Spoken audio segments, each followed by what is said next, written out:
From Pullman Hotel, it will take us 20 minutes going to Guangzhou North Railway Station. We'll travel 6 hours to get to Zhangjiajie. Okay, we are here at the railway station. Okay, so that's Colbaron on a 6-seater van, and we're gonna travel 6 hours by train on a fast train. And that's Lauralee. Wow, we need the big van just for the 4 of us, or else it will be difficult to travel. Buti na lang may DD. Alright. Okay, ready to travel to Zhangjiajie. Okay, that was our DD car. Nice van. Grabe, lalaki ng mga railway station dito sa China using speed trains. Okay, I'm so lucky to have my son Colbaron. He's carrying 2 bags.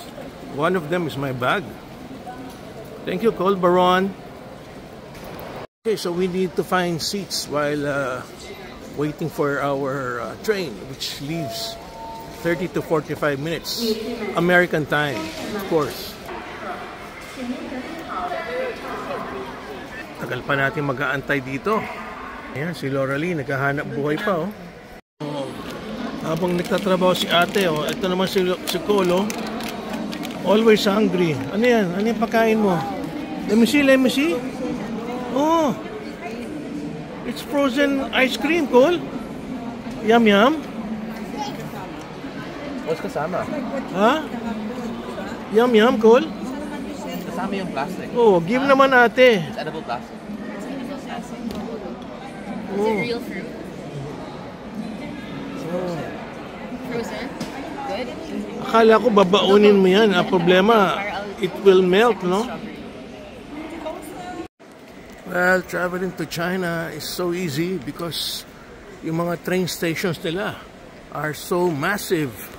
At lahat, bullet trains. Imagine. Iba na talaga si China compared to Japan. And the system is first class. Talo pa yung mga airport. Let's go, Colbaron. You need your passport, oh. I-scan yan. Ito, first timer, oh. Yes. Iko-compare niya with Japan. Cole is bringing 2 bags. Isa talaga kasama si Cole. Meron akong bag boy. Okay, so traveling in China is not so difficult because it's all about fast bullet trains that they have traveling over 300 kilometers per hour. Yes, ganun na sila ka-effective.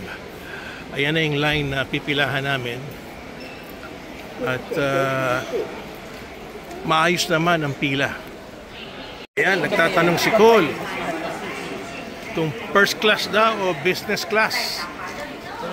Thank you for carrying my bag, Cole. Okay, it's 4 of us traveling by train going to Zhangjiajie. Okay, trains travel on time, so you have to be on the line at least 5 minutes before. Yes, Cole, we're carrying 2 bags. Or you can roll your bag on the right side. Now we have to wait for the train. Here comes the bullet train. Looks like a bullet. Ayan na si Berna. Inantay siguro si Lauralee. Ayun si Lauralee, oh. Dalawa. You have to help your ate. Cole, you have to help your ate. Cole, ang tagatulong sa amin. Ayan. Dalawa kasi bag ni Lauralee, eh. Dapat isa lang.